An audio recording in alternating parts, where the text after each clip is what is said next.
Bite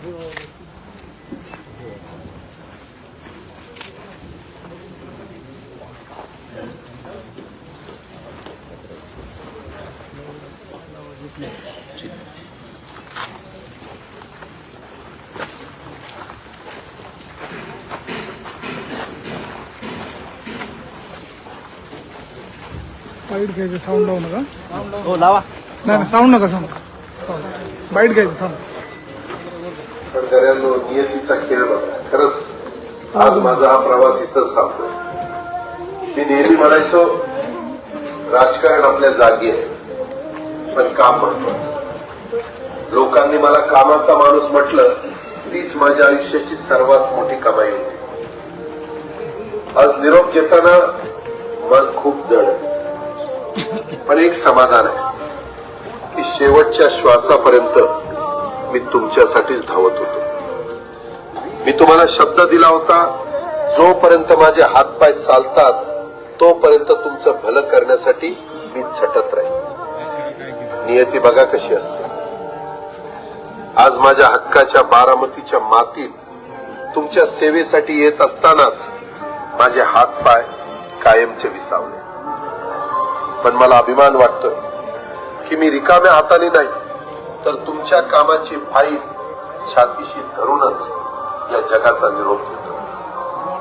शेवटच्या क्षणीही माझ्या डोळ्यासमोर फक्त तुमचा चेहरा होता. माझा स्वभाव थोडा रोखठोक होता.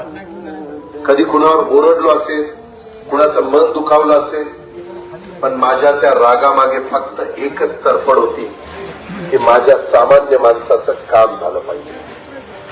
सत्तेसाठी तर तुमच्या हक्कासाठी मी नेहमीच दादा म्हणून उभा राहिलो. आता मी निरोप घेतो, पण महाराष्ट्र थांबता कामा नये. माझी जबाबदारी आता मी तुमच्यावर सोपवतो. राजकारण करा, पण विकासाची गती थांबू देऊ नका. जाता जाता माझ्या शैलीत डोळे पुसून शेवटचं सांगतो, आता रडत बसू नका. उठा आणि कामाला लागा. माझा महाराष्ट्र आपल्याला अजून खूप पुढे न्यायचा. तुमचाच कामाचा माणूस अजितदादा पवार.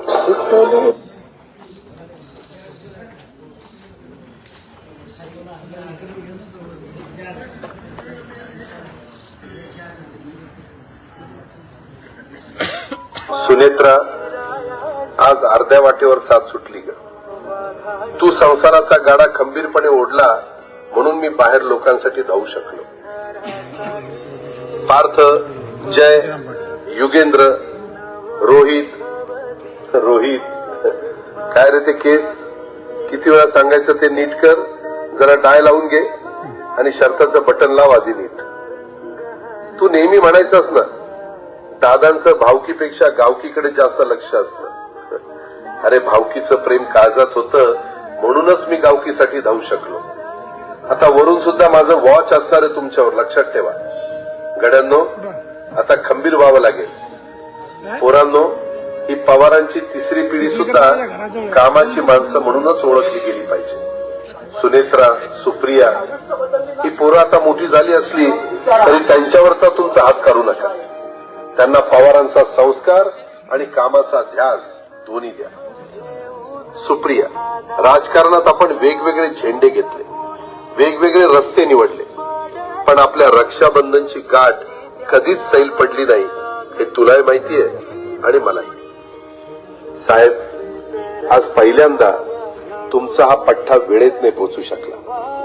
निघालो तर वेळेतच होतो, पण आज नियतीच्या मनात काही वेगळंच होतं. तुम्ही मला बोट धरून चालायला शिकवलं आणि मी थेट धावायलाच लागलो. कधी तुमच्या पुढे गेलो असेल तर ती सुद्धा तुमचीच पुण्याई होती. सुप्रिया, आता साहेबांना सांभाळण्याची आणि त्यांची काळजी घेण्याची पूर्ण जबाबदारी तुझी आहे. एका मोठ्या भावाच्या हक्कानं सांगतो.